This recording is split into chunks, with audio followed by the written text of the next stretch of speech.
ഇത് NS160 BS4. ഇതിൻ്റെ dome ഇങ്ങനെ വൈബ്രേറ്റ് ആയിക്കൊണ്ടേയിരിക്കും. വണ്ടി ഓടാൻ നേരത്ത് ഡൂം ഇങ്ങനെ ജെർക്കിങ് ഉണ്ടായിക്കൊണ്ടേയിരിക്കും. അപ്പോൾ അതിന് ഞാൻ റബ്ബർ വാഷർ ചോദിച്ചു മറ്റേ ഷോറൂമിൽ പോയിട്ട്. അപ്പോൾ അവർ ഇല്ല പറഞ്ഞു. അപ്പോൾ അതിന് ഞാൻ ചെറിയൊരു പരിഹാരമായിട്ടാണ് വന്നത്. ഇതിൻ്റെ റബ്ബർ വാഷർ ഞാൻ അഴിച്ചെടുത്തു. ഡൂമിൻ്റെ രണ്ട് ഭാഗത്തായിട്ട് 2 ക്ലാമ്പുണ്ട്. 2 ക്ലാമ്പിൽ നിന്ന് അഴിച്ചെടുത്തതിന് ശേഷം അത് നന്നായിട്ടൊന്ന് ഇൻസുലേഷൻ ചുറ്റി കൊടുക്കണം. ഇൻസുലേഷൻ ടേപ്പ് എടുത്തു.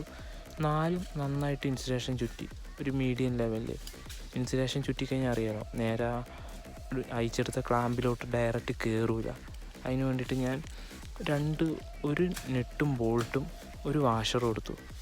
എന്നിട്ട് അതിൻ്റെ റബ്ബർ വാഷറിന് മുകളിൽ വരുന്ന വാഷറൊക്കെ അതിൽ വെച്ച് കൊടുത്തിട്ട് ഈ നെട്ടും ബോൾട്ടും അതിൻ്റെ ഉള്ളിൽ കൂടി ഇട്ട് ടൈറ്റ് ചെയ്ത് കൊടുത്തു. ടൈറ്റ് ചെയ്യുമ്പോൾ ഈ വാഷർ അതിൻ്റെ ഉള്ളിലോട്ട് കയറിപ്പോവും.